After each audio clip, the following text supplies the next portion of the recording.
એવું તો શું છે કે વર્ષોથી આપણે ભાજપને મત આપ્યો હોવા છતાંય આજ આપણે બધાએ નાનામાં નાની વાત માટે લાઈનોમાં ઊભું રહેવું પડે, કરગરવું પડે, હાથ જોડવા પડે, પૈસા આપવા પડે, ધક્કા ખાવા પડે. એવી તો કઈ તકલીફ છે જે સરકારથી દૂર નથી થતી.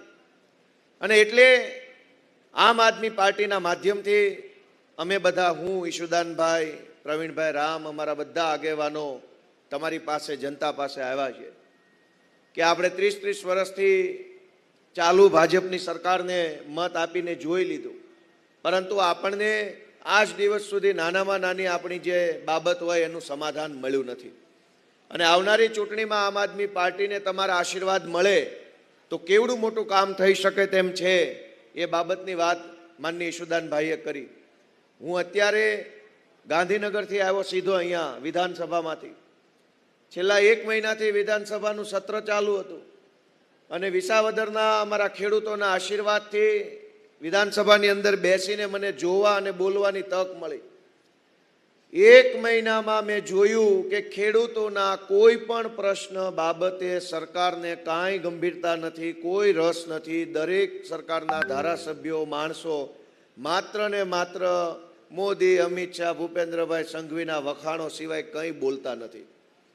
મેં અનેક પ્રશ્નો ઉપસ્થિત કર્યા. ગઈકાલે જ મારો મુદ્દો હતો કે અનેક ખેડૂતોને ખેતરે જવાના રસ્તાની સમસ્યા ઊભી થઈ છે. ક્યાંક કોઈક દબાણ કરી દે એના કારણે, કંઈક ભાઈઓભાગના કારણે, કંઈક વાદવિવાદના કારણે હજારો ખેડૂતોને પોતાના ખેતરે જવાના રસ્તાની તકલીફ ઊભી થઈ છે.